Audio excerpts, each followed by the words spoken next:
guys, this is Jennifer from the Shooter's Mindset, and we are live with episode, hold on, 445. I'm a little discombobulated tonight, but we're going to get this done because we love our guest. He is an old friend of ours. But first, our co-host of the night is Greg Cannon. How's it going?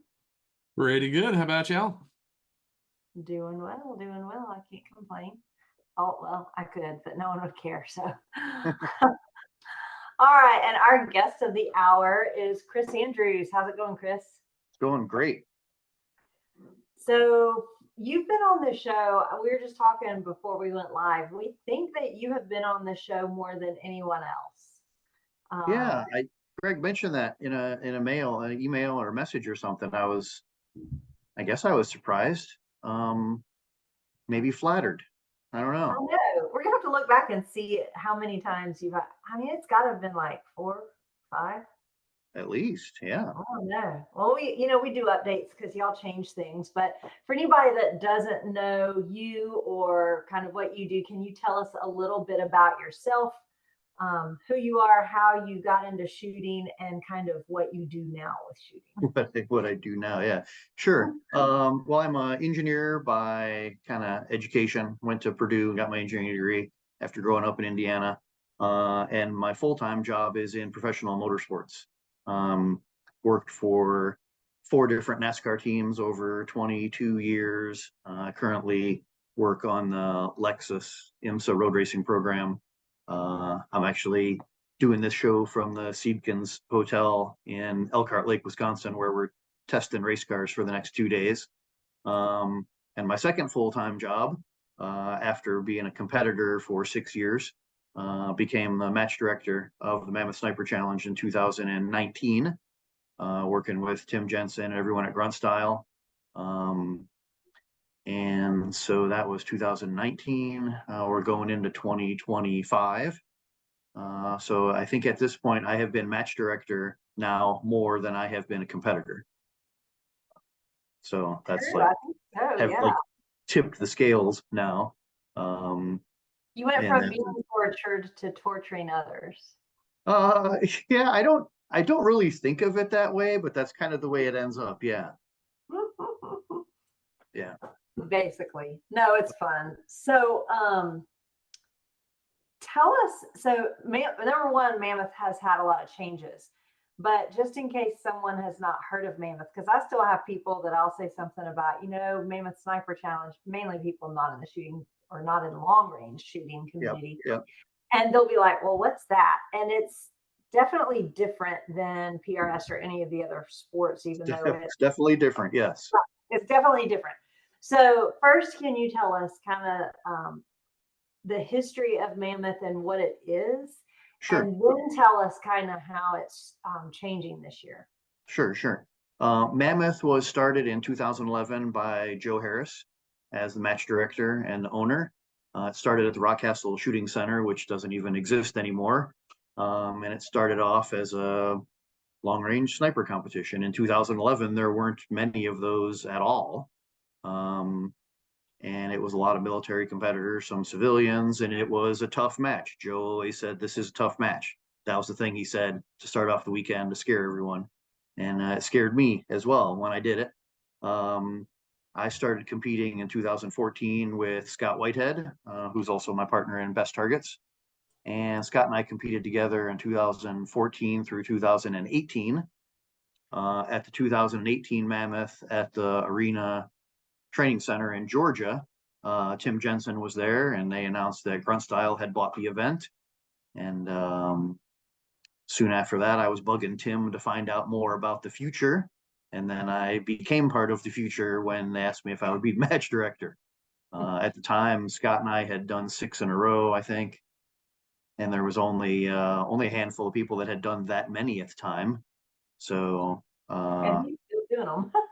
had a lot of knowledge about the event, and kind of with my background and the rest of my career, kind of the planning and the logistics and the documentation and all that stuff. It's a big logistical challenge to put on an event for 100 2-person teams, right? But teams step off on Friday morning with all their gear. Friday, Saturday, and Sunday, they'll ruck at least 10, 11 miles a day for each of those days. You'll shoot 4 shooting stages a day, Friday, Saturday, and Sunday. Camp in the bivouac site with all your gear Friday night and Saturday night. You might get rained on. There's years where we got snowed on. And 2019, we held our first event at Fort Gordon there in Augusta, Georgia, close to you guys. And last year, that became Fort Eisenhower. Last year, we launched Mammoth 2 in April at Fort Chaffee, and we had a great response to that. People had been asking for years, are you going to do another one? Can you do one in the Midwest? Can you do one in a different venue? Right, so we expanded to Mammoth 2 last year. And then this year, just in the last few weeks, we announced a move from Fort Eisenhower to Fort Barfoot in Virginia. It's a National Guard training center in Virginia, has some spectacular ranges, some great ruck routes. It's very similar to Fort Chaffee, still in the southeast, a little bit farther north, probably going to be a little bit cooler, but exciting to be at a new venue, have some new challenges to throw at the competitors. Does right? it have as big of a hill as it has at Fort Eisenhower? There are no shortage of hills. Everywhere I go, there turns out there are hills. Yeah. No, it's going to be a great venue. Super That's excited exciting. about it. And Yeah. definitely different. Like as long as I've remembered Mammoth, it's always been here in Augusta. So it's Yeah. you know, even if you having the one last year, the Mammoth 2, it's Mhm. still odd that this year there will be no Mammoth in Augusta. It's very weird. Yeah, and I've gotten some emails from some competitors that are disappointed it's moving because it's too far away for them now. But we've got as many or more messages from competitors that are excited. One, that it's a new venue, or two, that it's closer to home for them. And so we have some people maybe that have not had a chance to go before, not been willing to travel so far. Right. But it's kind of the thing about Mammoth. The stages are blind. You don't know the ruck routes until your squad leader tells you where you're going and how far it is.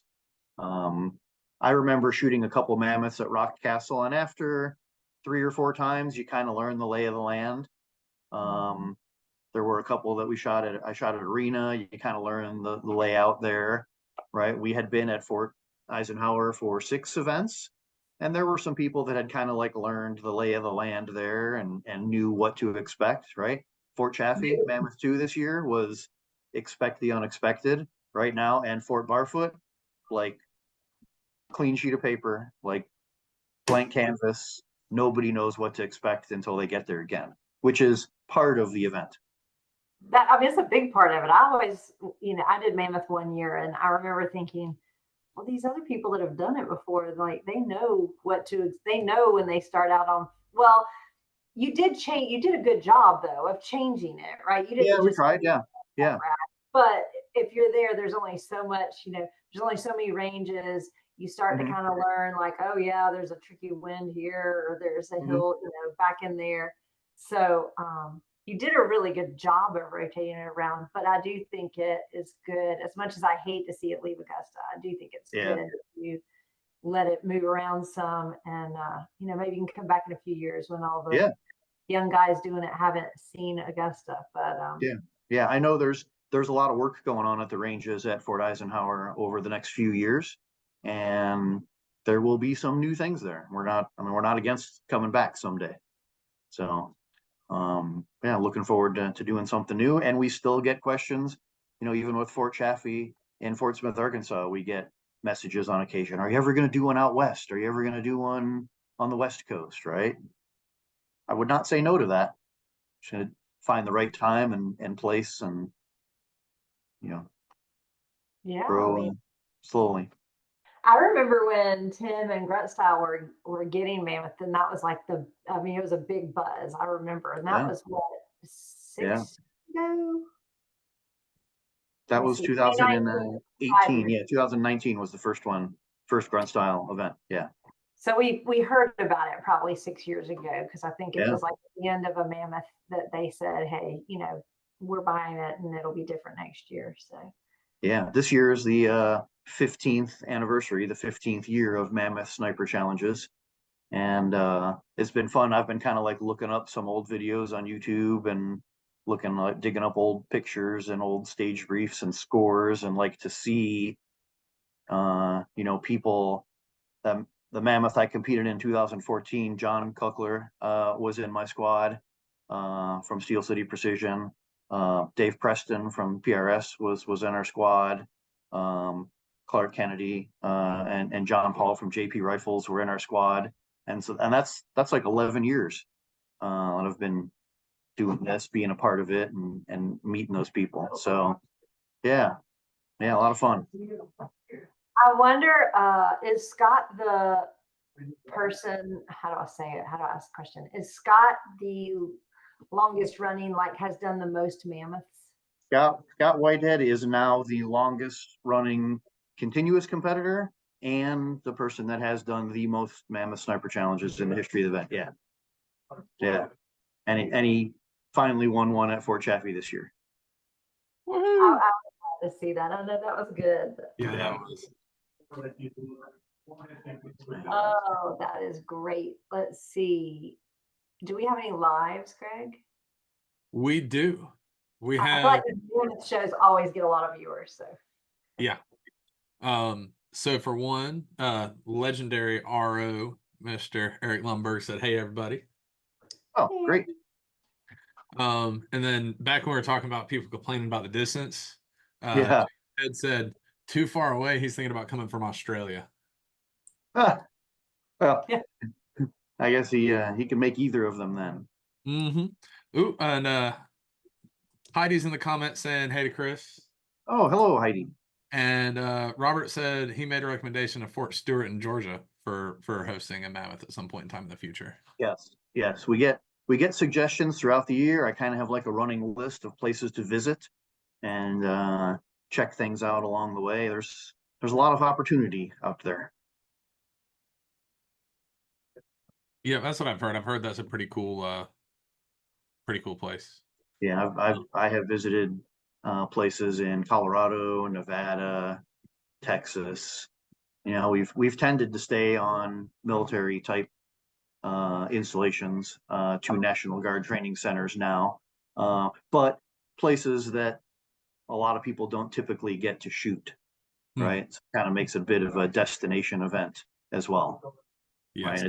It's not a place where there's going to be a bunch of people local that have shot there a lot of times and they have like some home field advantage, right? It's a kind of an equalizer. Yeah, because that's very much a thing. The more you shoot a place, the more you know a place, the more, like, even if there's different match directors at the same facility, you'll kind of start to learn some of the key things because there's only so many places you could stake targets. Yeah. I'm trying to think, is there anything else we missed on talking about the new location? Think we got that all? It's gonna be colder. It's like I said, it's a lot more like Fort Chaffee, and that there's a lot more natural terrain ranges. Ruck routes will be on gravel roads and tank trails, a lot like Fort Eisenhower. It's a beautiful part of Virginia. Actually, I had never been in that part of Virginia until a couple of weeks ago. It's a nice 3-hour drive from my house, so easy to get to. Nice part of the country, yeah. How's that compare? What are we from you? It's actually you guys are 3 hours south, and to get to Fort Barford, it's 3 hours north. So okay, that's good. Because a lot of shooters in Virginia too. Yeah, yes, there are. There's some good shooters up in Virginia too. Yeah. I've got like thank you for moving that closer to home messages from some people. So that's where Andy Slade's from, right? Yeah. I talked to him today. Nice. Yeah. And we open up registration on Sunday at 5:00.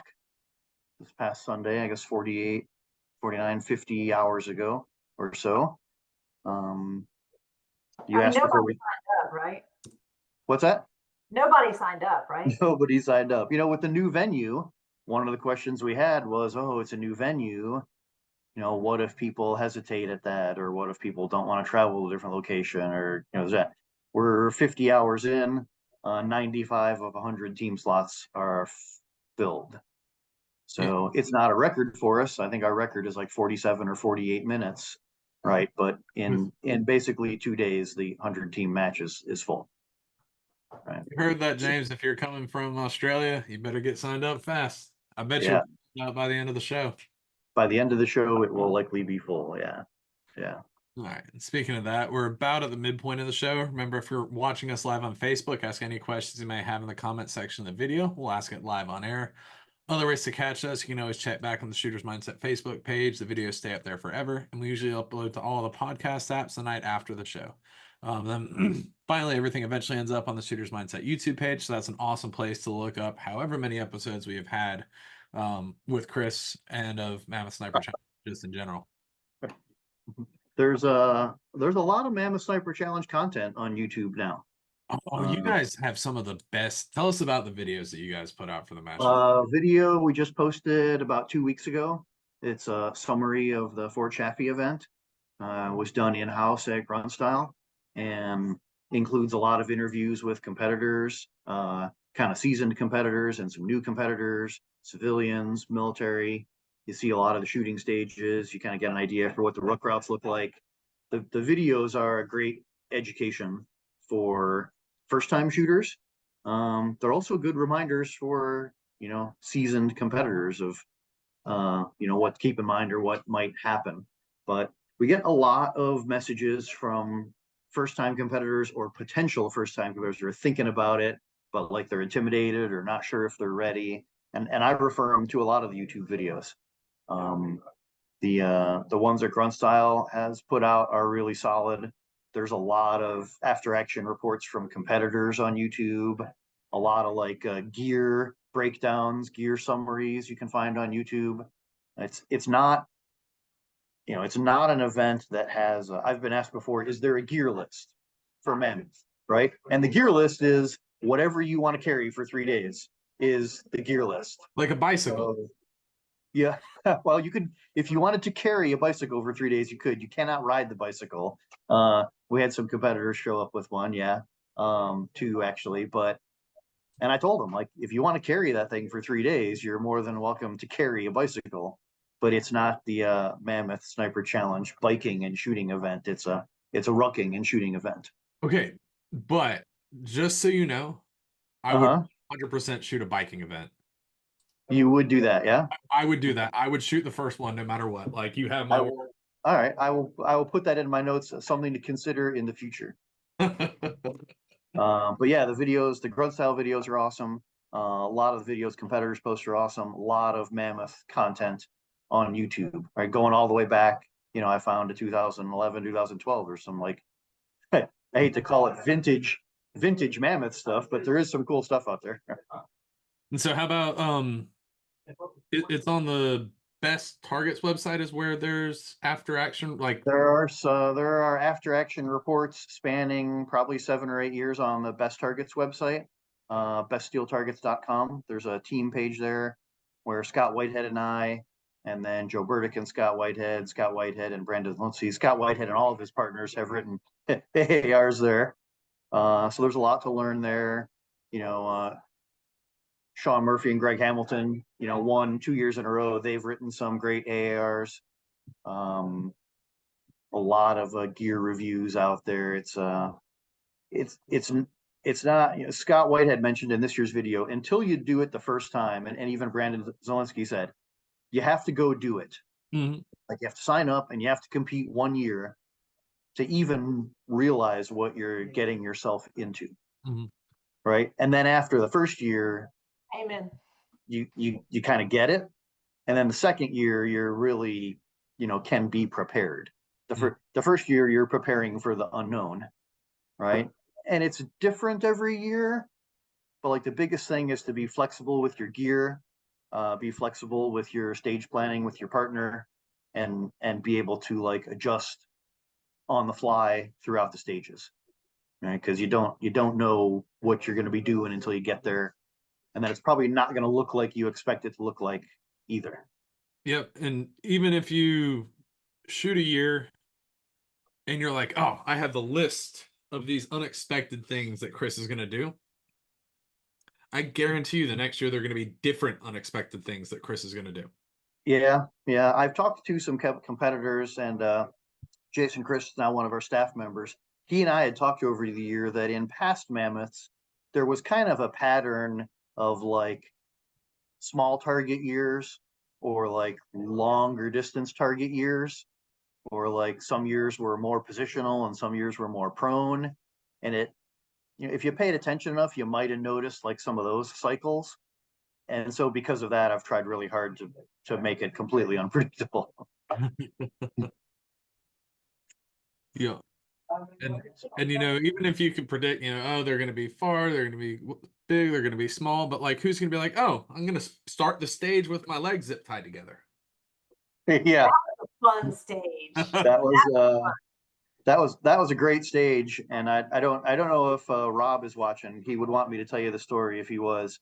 But yeah, we did a stage a couple of years ago, Fort Gordon, where the stage was called Hand Tools, and the brief said that the team will be in a starting position. The first step of the stage will be to perform an operation with a hand tool, and then they'll move to the rifle shooting position, et cetera, et cetera, et cetera, right? So the teams came around the corner, got in the starting position. You know, do you understand the course of fire? Yes. We had them sit on the ground, tie wrap their ankles together, and then we threw like the cutters in the pistol dump bucket, you know, 10 yards away. Go. Right. And so the first thing you have to do is like get you and your partner, you know, clipped out of the tie wraps. That surprised a lot of people. Some people navigated that really well, and some people were like, you know, deer in the headlights, never started a stage with your ankles tie wrapped together. But Rob will want me to tell you that in preparing for that event, I went to Lowe's to get the tie wraps for that stage. And I'm like standing there in the aisle, and I'm like looking at all the tie wraps on the wall, and I was like, I needed them, you know, we wanted to be strong, going on the ankles, and I like grabbed some off the shelf, and I kind of bent over and I like wrapped them around my ankles to be sure they were long enough, you know, and they kind of measured okay. And then I looked over, and there was a woman and her daughter like standing down the aisle looking at me, and I was like, well, never mind. I was like, put them back on the wall. But yeah, the stages, you know, you'll have to carry gear through the stage, carry all your gear through the stage. Every year there's some barbed wire to climb under, in and out of vehicles, shooting out of boats and M razors. And My favorite about that zip tie stage was, yeah, so, you know, it's like Chris said, it's blind stages. So when you get to Mammoth and you go to a stage, they say, okay, is everybody ready for the stage brief? Like, are you really ready?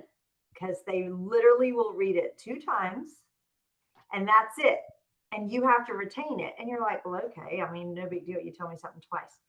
But when you're tired and hungry and cold, like they start reading it and it doesn't all make sense. So it's like if I just said a bunch of mumbo jumbo and told you to remember it all, because it all doesn't make sense. So on this particular stage, it was like the starting position is sitting with your pack on, blah, blah, blah.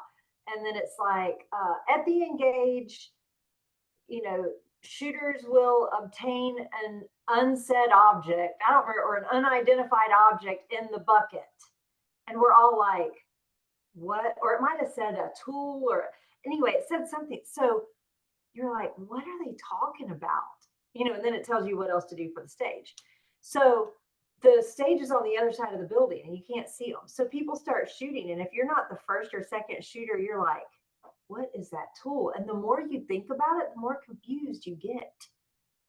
There is a lot of that. When I mean, we write the stage briefs, they're not tricky on purpose. There's really, I mean, there's not any like puzzles or tricks, or there isn't really anything misleading in the briefs. But there is a thing going around social media I've seen in the last few years Some people have commented that if Chris Andrews gives you the distances to the targets, you're screwed. Literally, Eric Back of a Lambert term, just said right? that in the comments. Yeah. Because I mean, either it's a lot harder for some other reason, or B, he put half of them in meters and half of them in yards. yeah, it's every stage has the marksmanship challenges, and that's not necessarily easy, but fairly straightforward. Pistol shooting, rifle shooting. The challenge is the teamwork and the navigating the stages from beginning to end. We've had stages before with targets that are not in the brief, right? The red torso stage from years ago. The brief said there were 5 torsos, and they were yellow, blue, green, white, something else, right? And there was a red torso out there. And teams got in position, good teams, and got on that red torso and just, wore it out. It might have been the most hit target in the match. And guys were like yelling at the score, I'm hitting that torso, I'm hitting that torso. Well, that red torso wasn't even in the brief, right? And yeah, the thing took a beating that weekend. And at that point, you're just wasting time and you're wasting ammo because you might have paid attention to the brief and you might have known there were 5 targets because we told you, and we told you what color they were, right? But when you get to the line and there's a big red one right in front of your face, man, it's tempting. And it sucked a lot of people in there, right? So things like that, listening to the brief, taking good notes, understanding the brief, making a plan with your partner, making a backup plan with your partner if it doesn't go the way you think it's gonna go, and then like being able to adapt. You think you won't screw it up? Like before I did Mammoth, I took Sean and Greg's class. Mm-hmm. I, had you on the show multiple times. I had RO'd Mammoth and stood there with Eric Lumberg like this as people were, not doing what they were supposed to do. And so he's not calling impacts. And they're all like, why is he not calling an impact? Like I had seen all of that. I'm not going to do that. I'm smarter than that. I'll never forget the stage that like I laid down and the first target, like they said that the primary shooter had the red sticks, posts, and the secondary had the white ones or something like that. And I laid down and had this big juicy target right in front of me, and I hit it, and the RO said nothing. And I was like, oh crap.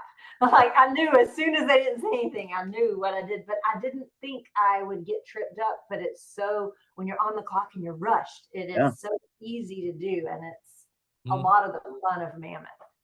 The timer adds some stress. Sleeping outside overnight adds some stress. Rucking throughout the day adds some stress. My first year as match director, Chris Roberts was on the staff, and he had been on the staff when I was a competitor, and he pointed out, reminded to the rest of the staff how day 2 and day 3 you really have to keep an eye out on the competitors to be sure everyone's safe, because people do get tired. That's a real thing. And the more stress they're under, physical stress, mental stress, that weighs on your ability to perform. And that's part of the event. It's a big part of it. Yep. So one thing I know we're going to get questions on, I know we've kind of touched on this a little bit, is the ruck routes. Yes. Do you have those figured out yet? How much do you know about them so far? What I'll say about ruck routes, this applies at Fort Eisenhower, it applied at Fort Chaffee, it's going to apply at Fort Barfoot. We're going to do at least 10 miles a day. It usually ends up around 11 miles a day. We have had ruck routes as long as 7 miles. We've had ruck routes as short as 3/4 of a mile. The average pace has been 16-minute mile for the last 6 years. We did one ruck route at Fort Chaffee that was an 18-minute mile route. It had a lot of elevation change, went up on a ridge, had like a spectacular view at sunrise through the ruck, and then a big elevation change on the way down. And that was an 18-minute mile ruck. There were a few teams that didn't make it. but for the most part, they're 16-minute mile rucks. To get as much shooting in the day as possible, we've gone lately to like 5 mile ruck in the morning, you shoot all day, 5 mile ruck back. But that does not mean that's the way it's going to be. That's just the way it's been in the past or most recently, right? The layout at Fort Barfoot's a lot different. I mean, the safest thing for everyone to know is plan on at least 10 miles a day. Rucks are going to be several numbers that add up to 10 or 11. whether it's 7 and 3 or 5 and 5 or 2, 2, 2, 2 and 2, right? That's what you're going to do. What kind of surfaces can we A lot of gravel roads at Fort Barfoot, some dirt tank trails. If it rains, they could be a little muddy. If it snows, they could be slippery. knowing Mammoth in the snow? Oh my gosh. Yeah. This is interestingly, I looked up on the map. The Fort Barfoot, Virginia, is on the same line above the equator as Rock Castle Shooting Center. So it does not have quite the elevation that we had at Rock Castle, but it is equally north of Fort Eisenhower. So it averages, I looked on some weather website, it averages 12 or 13 degrees cooler there at the beginning of January. So it will be chilly at least, if not cold. There are no paved roads between any of the ranges at Fort Barfoot. That has been an issue on and off over the years at Fort Eisenhower, keeping everyone off the paved roads. So we will not have to worry about that. And that's really about it. It's when I say it's kind of what you should expect, but then again, you should expect unexpected, maybe. I don't know. Yeah, that sums it up. So what do you have so far as sponsors go for this match? Sponsorship deck is getting sent out this week to past sponsors and some potential new sponsors. We've announced already Vortex Optics is back as title sponsor. They've been with Grunt Style and Mammoth since we started in 2019. They were a supporter of the event back when I was a competitor. I see you have their hat on. Nice. Everybody knows what Vortex does for the shooting sports, and they're a huge supporter of these events.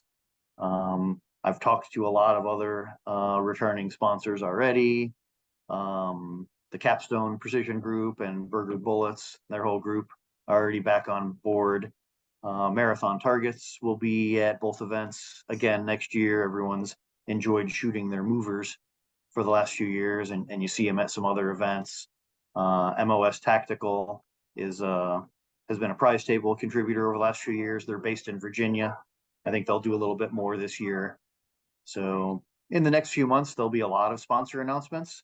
But it's cool. There's been a lot of longtime supporters of the match, and it gets bigger and bigger every year. That's gonna be awesome. And you want to talk about a stacked freaking prize table? Holy! It's always oddly, I don't know why, it's always the thing that I'm like most. I want to make sure that there's a good prize table every year. It's we put a lot of work into the match, and it's a lot of like top level competitors, top level staff at great venues, right? And the prize table is part of it. So yeah, I want to make sure everyone comes away from that happy. One interesting thing about Mammoth is historically you have to complete the event to walk the prize table. Teams that fail rucks along the way can stay and shoot, and they can shoot for score, but you're basically frozen in the standings at the point in time where you fail a ruck time, right? And the teams that complete all the rucks on time, shoot all the stages all the way through Sunday afternoon, historically are the teams that walk the prize table. So be prepared for that. And you also have a prize table for the ROs, which I thought was nice. Yes. One of the things, I say this every year, probably here with you guys. I know I say it at staff dinner. I know I say it at the event. There's a lot of planning that goes into making Mammoth what it is. But the staff, the squad leaders, the ROs, spotters, the scorers, the RSOs, the OICs, the medics, like those people are the people that make the match what it is. And you mentioned Eric Lundberg earlier. What are you doing? Oh, this is my prize from last year's Mammoth. Okay. Prize.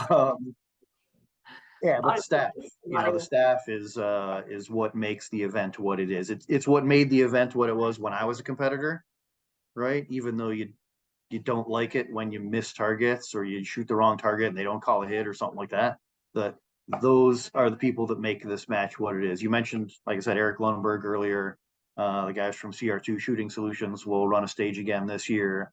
Oh, Dave Rob said he's here, Cascante. by the way. Rob is watching. Oh, great.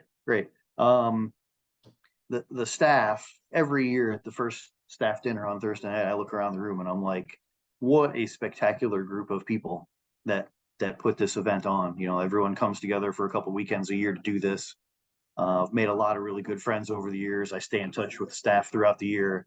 Yeah, like random text messages or emails and stuff from people throughout the year, and we keep up. We're all pretty tight, but very, very professional group. Scott Peterson, right, I was assistant match director last year. John Kuckler's been on staff from Steel City Precision. I've thought before, like, we could have a really, really good match with all of these staff members as competitors. Like, there's staff members, lots of staff members that could finish in the top 10, if they wanted to compete again. And that happens. Every year we have some staff members that become competitors and some competitors that become staff members. That's one of the cool things about it.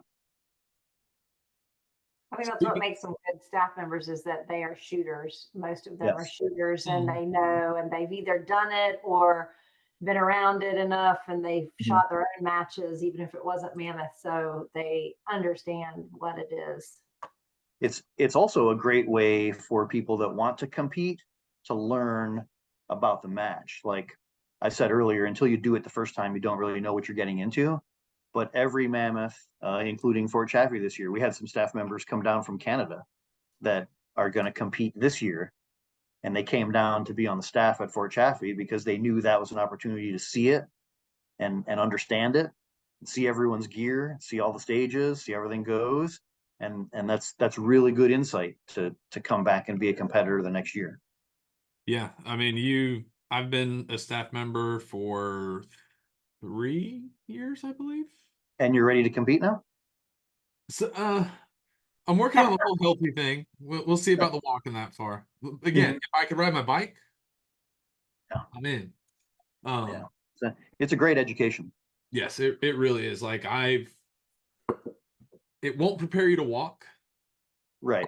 but it will prepare you to shoot the match. Like if I could show up and shoot the stages, I think I Yeah. do. Yeah. I've learned what the word defilade means. I always keep a pair of wire cutters in my pocket now. Like I'm good to go. So, Well, and it is such a I shot it one year, and it was so fun. The stages are so fun because they truly are team stages. I mean, you've had before where you have to support off of your partner. There was one stage. It was the zip tie stage. That was my favorite stage. But what was so fun about it is you got up there and you got propped up and you had to do alternating shots. And so my partner and I did really well on that one because we kind of got in the sync to where, line up in primary would pull the trigger. And as soon as I pulled the trigger and as soon as she saw it, she would engage, and the back and forth.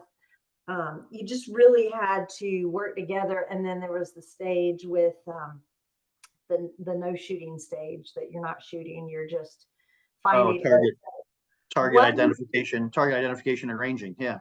Yes, so one partner is looking on glass and is just telling the other one, and they have to draw it, and I mean, I guess you can both be looking, but we did it where she was looking and I was drawing. I mean, people talk about target identification and ranging stage like that, a non-shooting stage, right? But it's an important skill to have as a team, right? And I've received some messages from competitors in the last few days about the target identification stage that we ran at Fort Chaffee, and like with current events in the news, target identification is really important. You have to be able to find them right before you can engage them. And it's also an interesting communication test between teammates, like how you navigate find 10 targets, range them, draw them on this map, and you have 6 minutes to complete it, right? And the goal is that you could give that map to somebody and they could engage those targets, right? But you would be amazed at how many people can't do that, like can't communicate that way, right? So lots of skill sets to be tested at Mammoth. Yeah, that's what I was about to say is the amount of skills you have to have. You have to be in shape physically to be able to rock and carry the weight because a lot of packs are 50 pounds. Mhm. I mean, I know some guys that are carrying 65. I think they're crazy, but I've seen 75 and 80. oh Lord, I couldn't do it. There's no way. Yeah. But so you got to be able to carry. You have to be able to work well as a team and communication. I think if anybody's proved that that's important, Sean and Greg, because they Yeah. communicate so well together. That's a big one. But you have to be able to shoot. You have to be able to range. You have to be able to find it. There's so many different skills in these matches. Yeah. When I was a competitor, when Scott and I competed together, we always left every match, every Mammoth, and like we made a list of weaknesses that we exposed and things we were going to work on to be better next year, right? And the next year we were better at those things, but we learned other weaknesses, right? And as you compete over time, you work on all those skill sets, and then you learn new skill sets, and then you find new challenges, right? It's a process. It's not something that you do once. Well, I mean, there are people who do it once and don't come back. The winners from a couple years ago, right, came from out west and they did it and they won and they were like, that was great, thanks. And there's other people, again, Scott Whitehead's done it 9, 10, 11 years now. Yeah, he's a veteran for sure. Mhm. Do we have any more lives, Greg? I feel like there's a lot of people watching. Let's see, what haven't we said? Andy Slade said, hey, he's here watching. Excellent. Eric mentioned, the yelling, and it is fun. That's The yellow. Yeah, you'll see some best friends or husband and wife get so pissed off at each other trying to communicate. Eric and I RO'd a stage a couple years back, the Deflated stage. It's still probably my favorite stage ever. Where there is a target in Deflated, which if you don't know, means you can't see it from the shooting position. It's hidden behind a hill. A spotter would go up to the tower. The other team member would be down on the ground where they can't see the target, but due to physics, they can shoot the target that they can't see. But the spotter has to tell them how to do it. And I saw some of the smartest, best communication I've ever seen in my life on that stage. And I've seen just, yeah, okay, I found it. It's the big white one in the middle. Shoot that. Where? It's the big white one in the middle. Shoot that. Where? In the middle. Shoot it. And they don't realize that the other shooter can't see it because they had, it was an elevation difference in the. Yeah, that target was 18 by 22-inch target, rectangular target, and it was like 550 yards behind a berm, right? And like you said, the spotter on the tower could see it, and there were some other targets that we put nearby it to use as references to talk your teammate onto the target. But it's not something that a lot of people do, so a lot of people don't know how to do it, right? But I think in 6 years we've done that stage twice or incorporated that into a stage twice. It could come up again sometime soon, right? That's one of the things about Mammoth, kind of things come and go. It's not the same every year, right? So yeah, work with your partner on your defilade target skills. It could come in handy someday. Okay, so Ben asked, he said, I can't imagine how hard that is to communicate how it is to get onto a target that can't be seen, and asked for kind of an explanation. So what we saw, the best way we saw people shoot this stage, again, you have your shooters on the ground, your spotters up above them on a tower, so they can see clear as day everything out there. The best way I saw people shoot that stage is they'd ask their their person on the ground, what how many telephone poles do you see? There was 3 telephone poles down the center of the range. And they said 3. So confirm, that's the first step. Confirm that your partner can see what you see. And then the next thing they did was they said, okay, aim at the top of the middle telephone pole. So they did that. And then what the spotter did is they measured down, and I forgot what the numbers were, but it was something like down 8 mil, left 3 mil. And so, and it's slightly off, but thankfully Chris was nice with the target size there. And what they were able to do is tell their person on the ground, hey, okay, so go to the top of the middle telephone pole, down 8, left 3. They have their dope dialed in for the target distance, because again, like Eric said, he gave you the target distance, so he was going to find a way to F you. And that's by putting it behind a giant hill. And so with their dope dialed in, telling them down and left that big distance, line them up perfectly for that target, and they were able to impact it. I think there was 3 shots that they were given for it. Yeah, you had 1 year we did it. You had 3 rounds that you could engage it at any time during the stage, and a lot of people skipped it. And so a couple of years later, we said you must engage it with 5 rounds, first target of the stage, right? And then after you engage that, you could move on to the next targets. And you described that well, right? Pick a reference. A spotter picks a reference point. Shooter agrees they can see that reference point, and from that reference point, you use the reticle in your scope to get an elevation and a windage from the reference point. And at that point, you're kind of aiming at a berm, expecting that you're going to hit something when you break the shot, right? Because it's going to go where your partner told it to go, right? They'll see your miss and they'll give you an adjustment, and you repeat, right? It's not terribly difficult if you've done it before or know how to do it. But if you've never done it, then y'all forget that when you first go, it's not like they do call it a defilade target. So, but for anybody that doesn't realize what it means, it definitely takes some experience to know what a defilade target is. Yes. To realize that. And then you have to also realize that the shooter and the spotter are not just elevation difference. There's a little bit of a little bit of lateral separation too. A little bit. So if you've ever been like trying to spot for somebody and you're like 10 yards that way, and you see and you think they missed on one side, but it's because of the angle, because you're not right behind the shooter, right? So it is a little tougher than it sounds. Greg, you've never done it. You should definitely do it. You should do a Mammoth. You mentioned, Greg, people like listening to stages and like trying to figure out the trick, right? Or trying to figure out, the hidden something in the stage.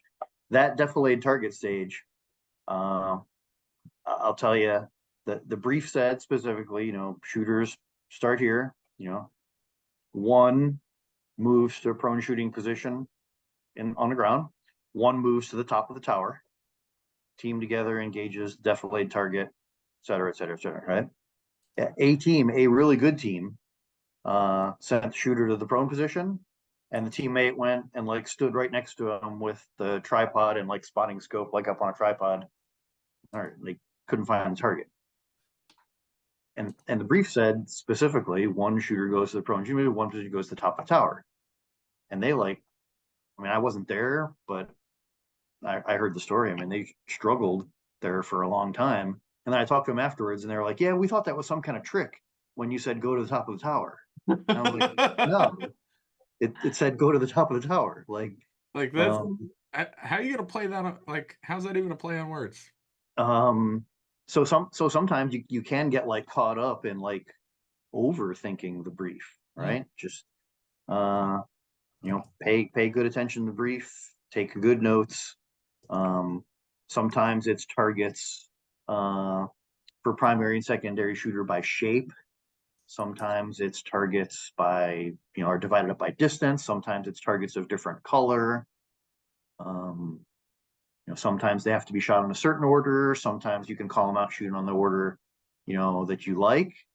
But all of that is laid out in the brief.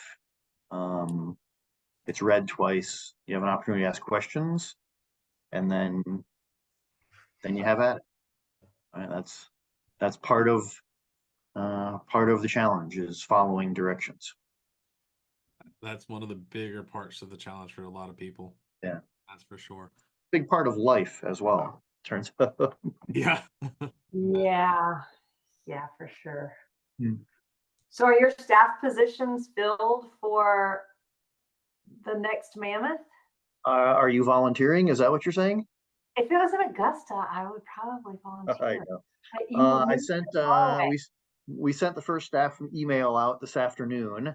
Before I sent that email out, there was probably 8 or 9 staff members that I stay in touch with that have already said, yeah, we'll be there. Sent staff email out a little bit after lunch today. Right before I clicked on here, I looked. I think we have 24 returning. I think we have like 20 returning staff members and 4 or 5 new staff members already. And I know we've heard a lot, probably even during the podcast here from them. So, like I said, staff wise, it's a solid staff. They're super reliable, super good at what they do. Right. So look forward to that. Fort Chaffee, Mammoth 2 this year. That was one of my concerns, going to a new venue, a new part of the country, things like that. The National Guard Sniper School does work there at Fort Chaffee. So we got a lot of guys from there. Navy SEALs have a training compound there at Fort Chaffee. We got some guys from there. Fort Chaffee Range Control had some people volunteer to be on the staff. It's kind of in twisted barrel precision country part of the world, right? So there was some PRS type shooters and people from there. We had a spectacular staff at Fort Chaffee. So we always have staff positions to fill. There's always some turnover, right? You can email me at matchdirector@mammothsniperchallenge.com if you're interested in being on the staff. And we always pair new staff members with experienced staff members, so you're not like left out on your own to, do something. And it's great. I tell you, weekend. if anybody wants a fun weekend, it is a fun match to RO for a couple of reasons. One, you're not getting killed constantly. Okay. So like I've RO'd Mammoth and I've RO'd some PRS NRL type matches. And I'm not saying anything negative about those because I love those too. But those are like shooter. It's constant all day. Like you start at like 7:30, you're hot, and you don't stop till the last shooter. It's constant. At Mammoth, it's like you get a stage and you run it, and then they all go ruck, and you sit and eat bonbons while they ruck. There's a lot of bonbons, yeah. Check Facebook and take selfies. I thought there was lots of naps involved in ROing Mammoth. I was gonna say I took a nap. I may or may not have been really. I know what it was. I'd had my vaccine, I think, and I felt bad that weekend. Anyway, I took some naps in there. There may or may not be a picture of me napping on Fort Gordon / Eisenhower. But yeah, it's a little bit more laid back and chill, but then it's also so fun because it's so different. And so watching each team try and figure it out, it's like a whole new movie. Like you need popcorn the whole time just to sit there and watch. So it's really it's fun. It's fun. It's entertaining, I guess, to watch like really good teams. You mentioned Sean and Greg, Brandon and Scott. A couple other teams come to mind that are like really good shooters, really good communicators, can work through pistol targets, build rifle positions, and you watch some teams navigate the stage, like, wow, that's awesome. That was fun to watch. And then you watch some teams that are maybe doing it for the first time or struggling for one reason or another, right? And you're like, man, they put a lot of effort into that and tried really hard, and they really struggled. And some of them just look like the Three Stooges. I mean, I'll admit, I had one stage at Mammoth that he wrote it in, he gave the target distances. Beware of Chris Andrews giving the target distances. And it was in meters. And so, like, I was so proud of myself that I figured out that my targets were in meters and I had to convert them. And so I was like trying to convert them and write it down. And then I'm getting ready to shoot, and my paper blew away, and I had to get my paper. And then anyway, I looked like the Three Stooges, but I'm sure I entertained the ROs greatly. It's all a good education for the people doing it, for the people watching it, for the staff. You see so many different levels of teamwork, right? You can learn a lot of what to do, and you can learn a lot of what not to do by watching. And that's also one of the things about the stages, right? They're blind stages, so you don't really get to see the shooting position of the targets until you're on the clock. After you have shot the stage, we usually put the holding area in a place where you can kind of see the people finishing, right? So a lot of times, you finished and you think, oh man, we killed that stage. And then you go sit down and you watch someone do better than you, maybe, right? Or you think, man, we really struggled on that. We got to do this better, this better, this better. And you go, and then you watch the next team and they struggle as much as you did. Yeah, maybe you feel a little better about your struggle. It's a lot wide range of skill sets there. It is funny. It's funny to me to hear even the good teams like, man, I did terrible on that. I did terrible on but everybody did terrible. So if you feel like you did terrible, it's probably okay. And that's another story from when I became match director. I mentioned Chris Roberts earlier from CR2 Shooting Solutions. He was on the staff the first year I was match director, 2019. And we finished the first day. We all get back to the staff dinner, and everybody always has stories to tell about the first day, and this team did well, and this team struggled, and this guy's shooting with a revolver, and, did you see the husband and wife team arguing with each other? And, everyone's telling stories. And Chris said to me, he said, you don't realize how much we laughed at you when you were a competitor. I was like, you did? And he was like, oh yeah, you and Whitehead, you guys were a riot. And I'm like, no, well, I guess that never really occurred to me before. But yeah, I guess we probably did some pretty entertaining things too, right? Well, speaking of Mammoth-y stories, which I will admit, you've always that in the evenings is fun to hear everybody tell the stories of the day and things Sure. get around. But were there any Mammoth-y stories that we missed at Mammoth 2? There was kind of some typical Mammoth stuff, some sprained ankles, a broken foot. Nothing really unusual. Kind of the typical Mammoth-y stories there. My favorite stories that come out of every event are competitors that finish a ruck, a lot of times barely making the time. And I remember this because I remember doing it and enjoying it as I was doing it, right? Finish a ruck, drop their pack. I'll tell you what's a great story, and this happened several times that everyone, team member finishes a ruck, drop their pack. There's a minute and a half left. Their teammate's not there yet. They go sprinting back to their teammate, grab their pack off their back, and the two of them run back together, finish the ruck. Those are that gives me goosebumps. Those are always super cool stories of team members helping each other, get to the finish on time, right? So there's always those cool stories, right? There was one team at Fort Chaffee, I think they finished every ruck first. Every single ruck, they were the first ones across the line, which was, that's a cool story. Just to, whether you win a match or not, you finish every ruck ahead of everyone else every time. You're making a name for yourself, right? But the other standouts are teams that shoot a stage and they struggle and they don't have the best shooting position and they only find one or two targets and they miss the ones that they even found, and they might yell at each other or didn't have a good wind call. And then it's time, and they stand up and they're like, man, that sucked. That kicked my ass. That was awesome. I can't wait to do that again.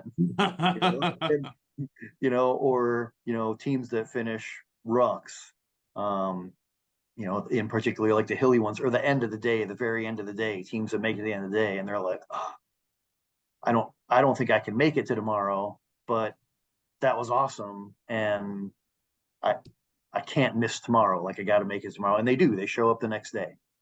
People talk about the embrace the suck mentality, right? And there's some of that. It's hard. You have to enjoy being challenged, and you have to enjoy learning from your mistakes or your failures, right? That's what makes you better at anything, right? And in particular, what makes you better at Mammoth, right? The fact that people enjoy the struggle is what makes it what it is, right? And every year there's those stories.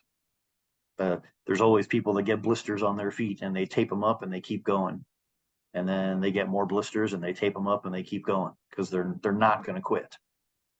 And that's cool. Those are the Mammoth stories that I remember. Those are the best. There's some real tough shooters out there. I will say, I think Mammoth is like childbirth. Like Like childbirth. when you're in it, it's terrible, and you're like, man, this sucks. Never doing this again. And as soon as it's over, you're like, yeah, that was fun. Not that childbirth is fun, but you have a kid, and you kind of forget how bad it was.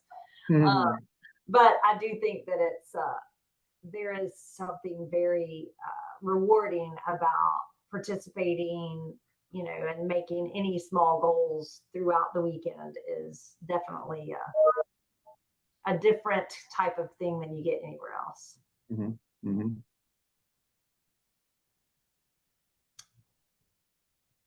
trying to remember. I heard a word for that recently, and I can't remember what it was.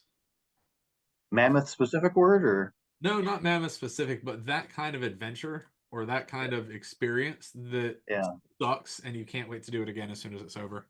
Yeah, it's called childbirth. No, it's not. I mean, like, I don't know. Anyway, what are your next big goals for Mammoth? Next big goals for Mammoth. Well, when Tim and everyone at Grunt Style and I started at Fort Gordon in 2019, we wanted to build that up and have a kind of a reputation and a brand. We did that. We had some interest, some demand, a lot of interest, curiosity about Mammoth 2, right? So we were able to expand to Mammoth 2 this past year.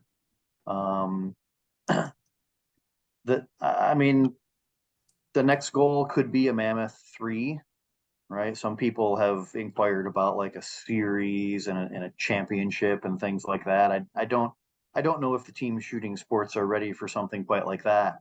Really the next goal, well, and this ties into maybe exposure for the brand or for the event. And two stories that happened to me lately regarding this. I was back home in Indiana visiting family a couple weeks ago. We were driving back to North Carolina, stopped at a Buc-ee's gas station there in Kentucky, and I had one of my Mammoth t-shirts on and went in and got some junk food. And I was at the cash register and walk up, put myself at the counter, and the girl behind the counter goes, "Oh, have you been to the Mammoth Sniper Challenge?" And I was like, once or twice. Yeah. And she rung up my stuff, paid for it, and I walked out and I was like, that was weird. Like, we have, 200 person teams at each event, 200 people, 35 or 40 staff members, 250 people, 2 events a year is 500 people that are like intimately involved. We have over 10,000 Facebook followers and Instagram followers. Right. I got a message from Sky Wilson, Mammoth competitor, just a couple days ago. He and his family are at Grand Teton on vacation, and he ran into what's that? I'm jealous. He ran into, he said he saw a guy with a Mammoth shirt on at Grand Teton, and it was someone from Marathon. It was one of the guys from Marathon Targets was out there as usual. And he's like, he's at Grand Teton, and he bumps into a guy, right, that's also part of Mammoth, right? So it's out there. People are aware of it. There's people, So Tim and I have talked about this a lot. Really, probably the next thing for Mammoth is some sort of better coverage through a streaming service or a broadcast partner or a reality show or something to get the word out more about the event and the brand and all of the partners and sponsors that we have to make it what it is, right? There there are countless great stories that come out of every weekend, right? People making it to the end that they didn't think were going to, or injuries, or people that shot, particular stages exceptionally well. So many stories that can come out of this, right? And in addition to being physically challenging, mentally challenging, the marksmanship challenge, like all the reasons that we do it, uh, getting those stories out to people, I think would be a really cool next step, right? And that would help to get more exposure for the brand, uh, maybe grow into more events, more exposure for the partners, the sponsors, for example. That's kind of where we want to go next, is just keep growing the events, right? Keep raising awareness for it. Some people have inquired about like Mammoth training courses. Could we do something like that? Could we do an event out on the West Coast or in the Northeast or here or there? There's a lot of opportunity, but really the next thing I think is just getting more word out, drawing more people to this slice of the shooting sports. I was just talking to my husband the other day that I love the Olympics. And I was like, I am very sorry for what's going to happen on July 26th because I'm going to be glued to the TV. And Yeah. it might not, and everybody says, well, what sport do you like? It might not even be a sport that I love, but because it's the Olympics, I just love it. And it's about like the stakes that are there and they train so hard to get there. And so Mammoth is not the Olympics, but I think there is a piece to it, especially when it was only once a year, right? It wasn't like a PRS match that, well, I bombed this one, I'm going to go to the next one in a month. Sure. It was something that people really, truly, I mean, training for Mammoth all year Yeah. long and would train. And then every year at Mammoth, there are these moments of brilliance. And then there Yeah. are these moments of heartache of, oh, you missed that ruck by like 28 seconds or, whatever. And it's the heartfelt stuff to me. I love the shooting and it's fun and I love the shooting community, but I love that piece about Mammoth that there are those stories there. And there's usually an underdog that comes up and like wins the Yeah. match. No one's heard of them before. Yeah. Or, I think that's a big part of it, that y'all are on the right track with trying to get it out there and get the stories out there, not just this is how they shot this stage, but the Yeah. actual personal pieces of it. Yeah. And it would be cool even if you had some footage along the way as people were training Yes. up for it and then getting to the big day and then watching, and they may or may not excel. They might bomb. Yeah. They might do really great. Yeah. The training for Mammoth hashtag that you mentioned, that's something it picks up this time of the year, and then you'll see more and more training for Mammoth posts, as the events get closer. But even, there's people that tag training for Mammoth the day after the event because they're getting ready for the next year already. Right. So we encourage all the competitors to tag that. We share as many of them as we can find or see. We made a post last week. I'd gotten a lot of messages lately about people wanting to find a partner, right? Which is difficult because the partnership and the communication, the teamwork is so key. You should make have an to work. app where you got to swipe. Somebody mentioned that maybe if we had an app you could swipe through and find a partner, right? But I mean, I think that post from last week has got like 50 something comments of people messaging each other and tagging each other, and I know of 2 teams that have developed like from that post 2 weeks ago. That's awesome. So those are cool stories. There's I think you guys were there the year there was a father and son team compete. I could tell you that I know there's one mother and daughter team registered for Fort Barfoot. There's always husband and wife teams. Those is interesting. Yeah, there's always some international teams, right? Pretty much every branch of the armed services is represented. So You have some international teams that can't speak English. yeah, we do a better job of screening for that now. But we did have a team one year that struggled to understand the stage briefs even more than most. Yeah. I was like, oh, I speak, well, decent English at least. I mean, it's Southern, but it's good English. But I can imagine adding that difficulty level of not Yeah, being able to speak the language. yeah, yeah, Props to them. yeah. So there's no telling what's next, but that's I think what's next for us is continuing to spread the word, spread the brand, grow this segment of the shooting sports, right? There's lots of PRS shooters, lots of NRL shooters, lots of USPSA shooters. There are, you know, I think in the last 10 years, there are a lot more team matches that people can go to now, which is really cool. It's what I enjoy doing when I make time to go shooting, right? But it's cool that there's so many team matches springing up, and there's people that are using those to get ready for, train for Mammoth. Mhm. They're a lot So of yeah, fun. I would say if you have never been a part of one and you're interested, you should definitely go watch or RO because it's a different type of shooting match and it's fun. And I feel like it's one of those that's kind of the people in the community that shoot it know about it, but a lot of other people don't truly understand what all goes into it. And that these guys, guys and girls, the money they spend on gear and getting ready and the blood, sweat, and tears is yeah, do definitely, it. definitely come be on the staff if you want to learn about it, or like Brandon Zielinski said in the video, sign up and do it. Like Mhm. you're not gonna know. Like you might not have the lightest pack, you might not have the correct shoes, right? You might pick the wrong socks.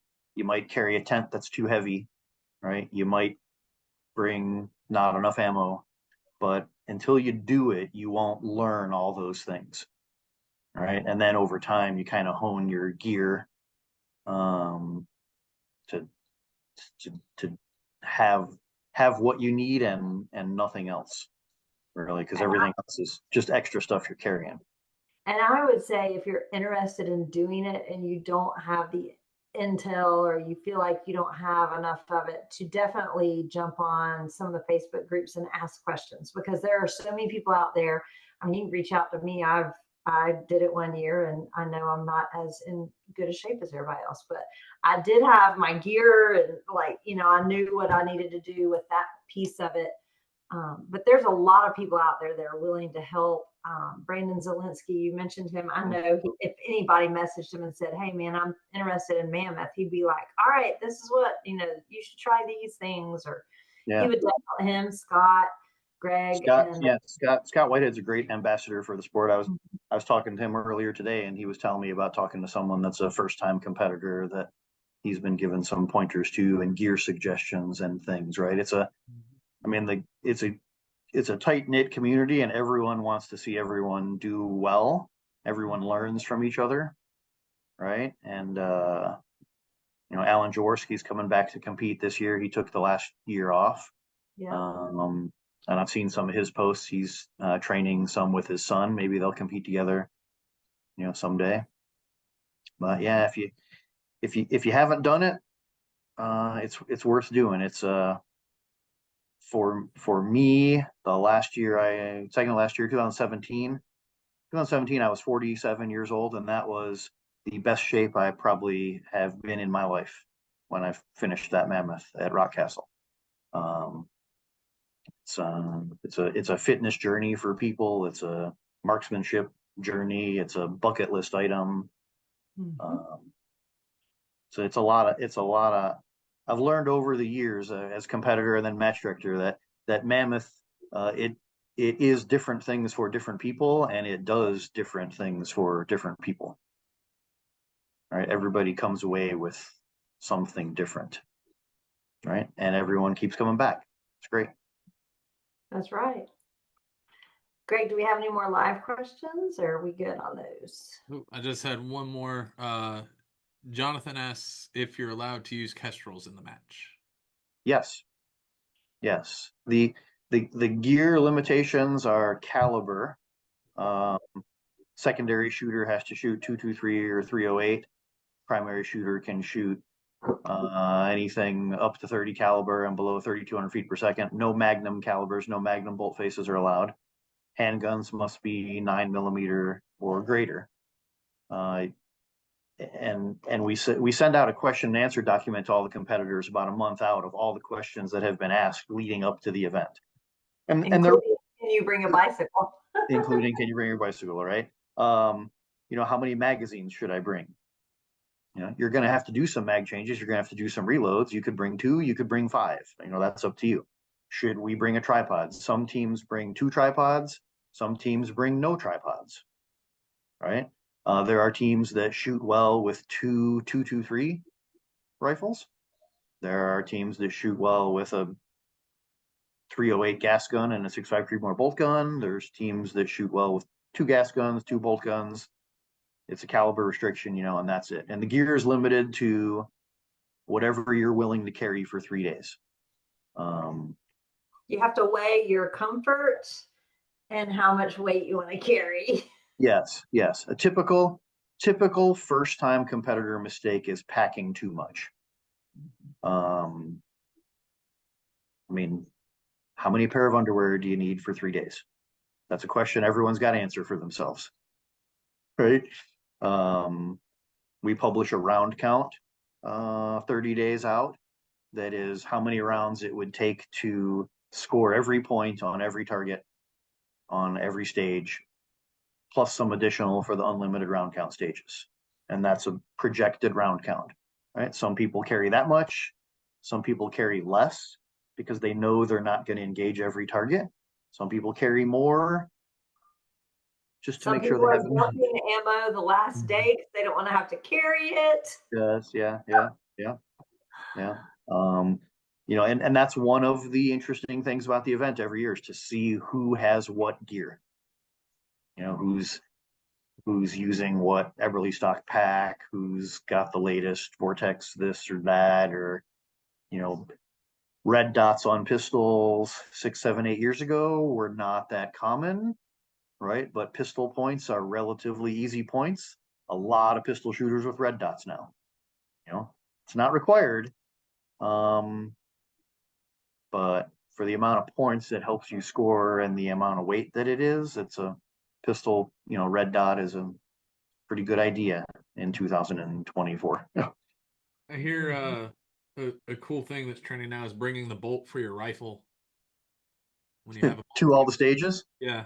That's an unfortunate story, but it's a Mammoth story. We had a team a couple years ago step off on the first rook, get to the first stage, and the competitor realized he had left his bolt in the car before the match brief. Takes it out, puts it in the Pelican case and all that. He was like, what are our options? I was like, well, can't go back to your car. So you guys basically have 2 pistols and 1 rifle, and you could use the other one to spot with if you wanted. Right? And set of items. And they did. They shot all day with 1 rifle, navigated the stages with 1 rifle. It was the secondary rifle, I think, and they passed it off between each other. And then at the end of the day, they said, yeah, we're just going to get our bolt, calls a drop, and we're going to shoot the rest of the weekend. But yeah, that's stuff like that happens. Mm-hmm. It definitely happens. Or they leave their dope card on the stage. Yeah.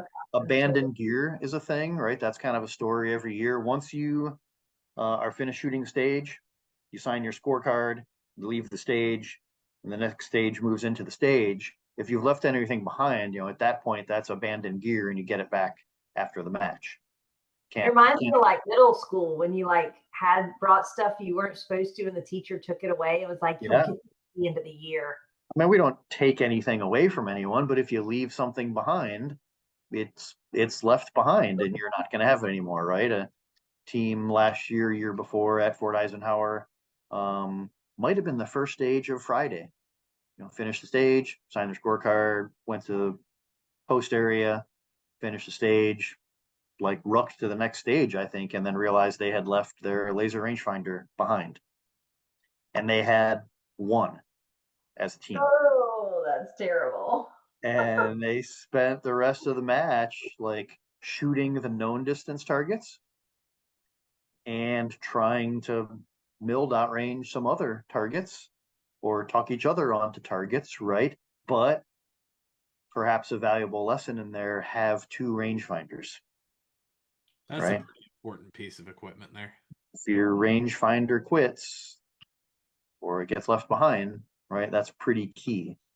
Right now, whether it's 2 handhelds or 2 binos or 2 weapons mounted rangefinders, right, you can bring, however, you can bring 3 if you want, I guess. I mean, you can bring 4 rangefinders if you want, but yeah, knowing the distance targets is key. And if you only have one and it fails, you leave it behind. That's a painful lesson to learn. Yeah, It is.